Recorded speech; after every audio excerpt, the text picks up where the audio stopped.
Now, this is the part which is the Power BI service, the interface that I just shown you as well, where you would get all the different 7 parts. The very first part is your navigation pane. That means if you would like to go to your app, your data sets, you want to browse some reports or the reports shared by someone else, you would get over there. Number 2 would be your Microsoft 365 app launcher. That means from there directly you can launch any other Microsoft 365 app, for example, your OneDrive, SharePoint, etc. Number 3 is your Power BI home button. So whenever you want to come to your home, you can just simply click it over there. Then we have 4, which is icon buttons over here. If you want to download some of the apps from Power BI, or you want to check over here that what is this tool about, your account, etc., and you want to go to the admin pane as well, then you can use this gear icon over here.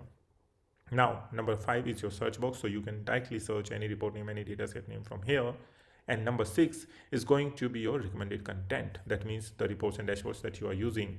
When coming at the bottom are your favorites, recent use, etc., or your apps. So this was all about the Power BI service interface. Rest I'm gonna let you know when we are gonna do more work towards the Power BI service.